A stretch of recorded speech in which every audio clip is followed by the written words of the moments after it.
So Dennis Hodge, Gothic and Classic Films presents. We are now about to pour Old Speckled Hen into a pint glass. I don't want to be an old maid, but I don't want to give up my career either. You won't have to. You really like freelancing, don't you? Oh, look at that. Oh, you can't starve in between jobs, though.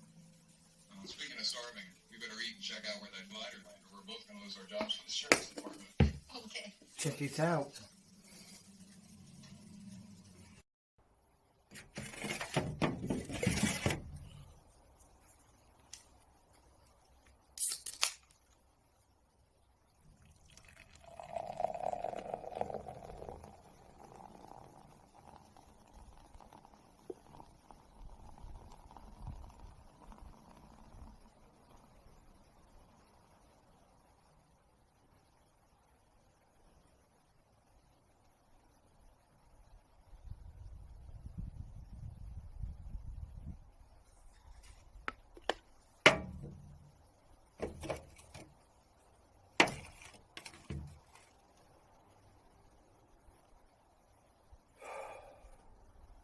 So what day is it today, Tom? Ginger? So it's 1st and 2nd. Oh, fuck's sake. Why does Thomas have to go and bloody ruin it by...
Nice night. This is a bit tight for me, but for you, it's a perfect fit. What a coincidence. As if the wolfman hasn't killed you yet. Don't worry, he's getting to it. You don't seem too bothered by him. Oh, I'm not threatening him. I'm just the one who cleans up after him. If you get my meaning. Too late to dig graves, isn't it? Never too late to dig grave. You never know when you need a fresh one. Oh, sorry. It's just my nature.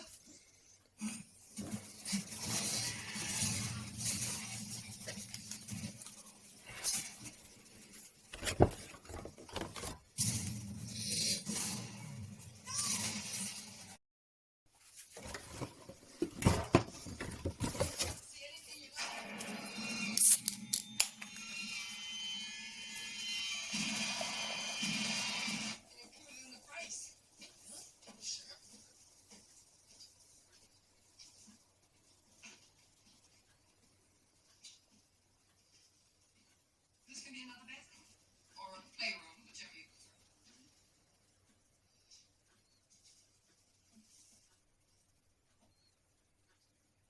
I'll tell you what, I think maybe we'll wander around on our own.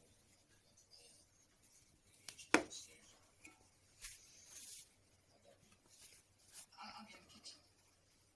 Take your time.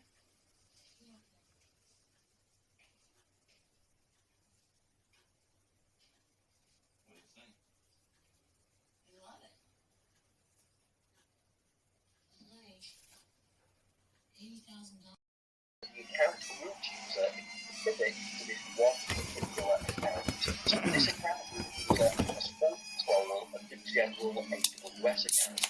Once you've created this AWS account, you'll go and secure it, and this is done by adding multi-factor authentication, also known as MFA, onto the account root user. Now, historically, this was a physical device which generated a code which changed periodically, but you can also use an application on your phone or Have you done your tablet. final exams yet? Physical or virtual MFA. No, yeah. It's dragging on a bit, innit? Well, studying, isn't it? Yeah, we're supposed to be done, but you said your first exam at the beginning of June. Yeah, that's the classroom where we're left on our own to study. Until we're ready.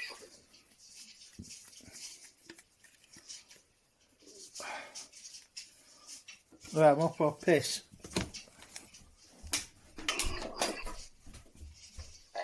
Associated with the account user. Then, instead of just needing a username or password to log in, which can be linked, now you also need a one-time code which is generated by the MFA device or application, and this means it's much more secure.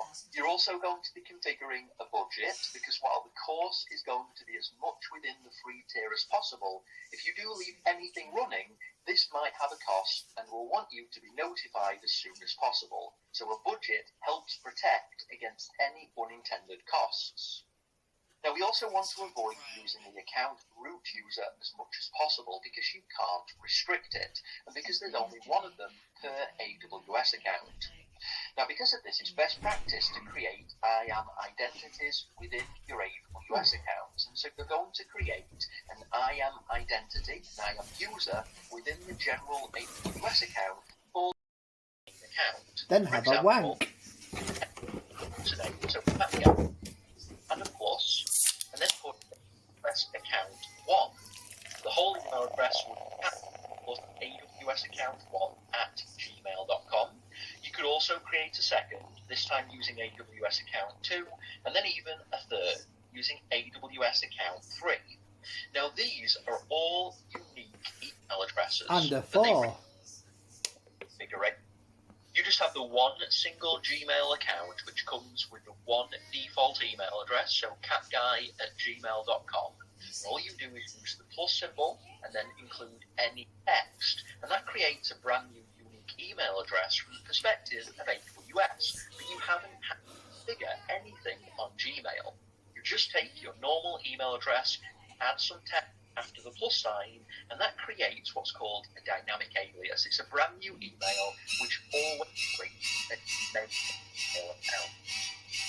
Anything plus and it's what looks like a unique email address to sign up for an AWS account. So this essentially gives you an infinite number of email addresses using one single Gmail. So at this point, you don't have any reason not to create a brand new set of AWS accounts for every single training course that you do. Now let's switch over to the console and get started creating the first. I mean,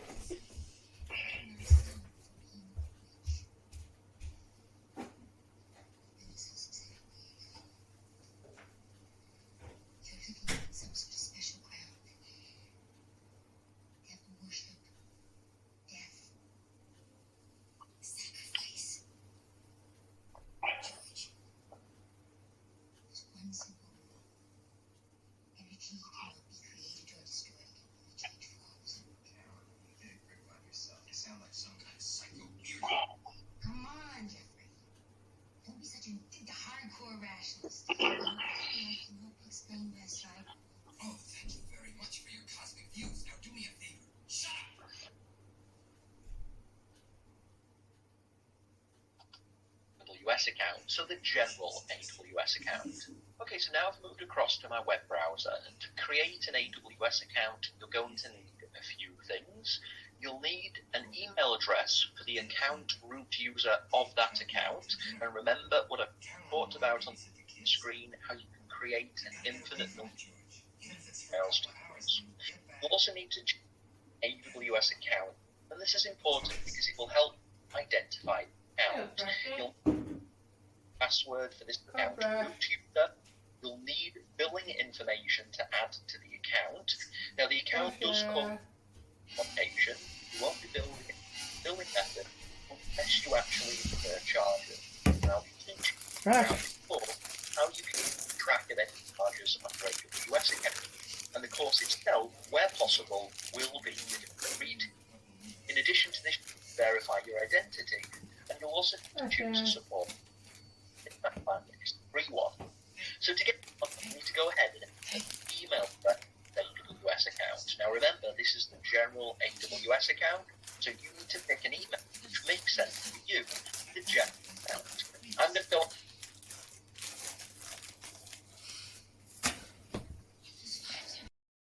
Now it's worth noting, you might notice a pending payment on this credit or debit card, which AWS uses to verify your identity. This pending charge will generally disappear within a few steps. It's only used to verify that it's a valid billing method. So go ahead and enter all of this information and continue, and once again, I'm going to keep this information redacted for privacy reasons. This next step is a simple identity verification step. You'll need to pick the method of identity verification, the SMS or voice call. I'm going to pick SMS because generally that's quicker. You might only see one or other of these options, or you might see both. Just pick the one that's appropriate. For SMS, you'll need to enter a valid phone number to receive text messages to, so I'm going to enter my details. You might need to complete this security check by entering these characters, so I'm going to go ahead and do that. Then I'll move on. I'll wait for the verification code to arrive, enter it into that box, and then move on to the next step. Okay, so at this point, you're going to see one of two different screens. If everything's gone okay, you're going to be asked to choose your support plan.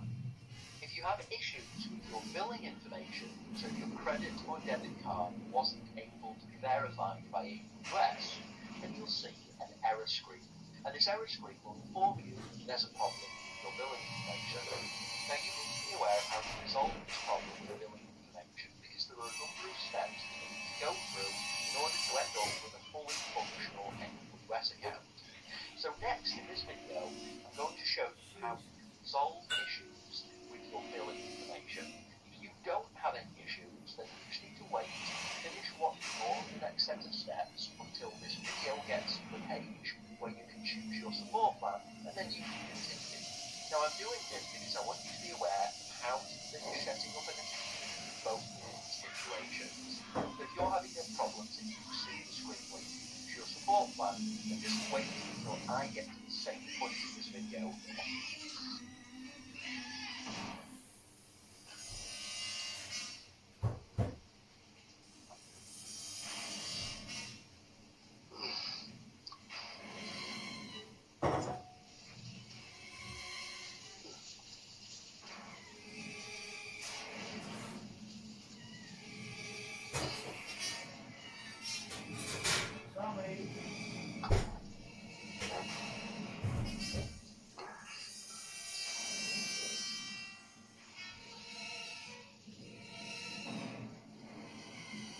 No.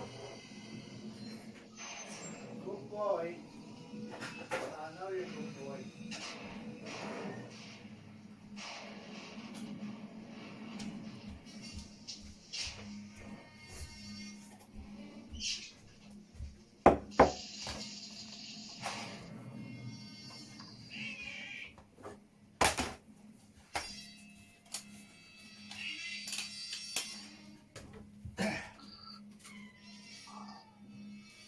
Thomas.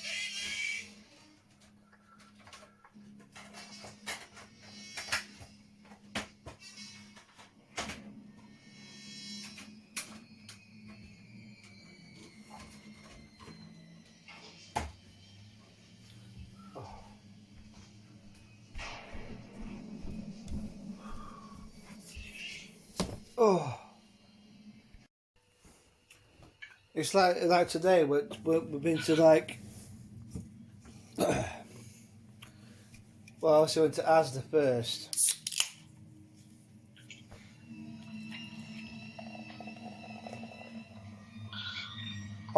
Did I tell you?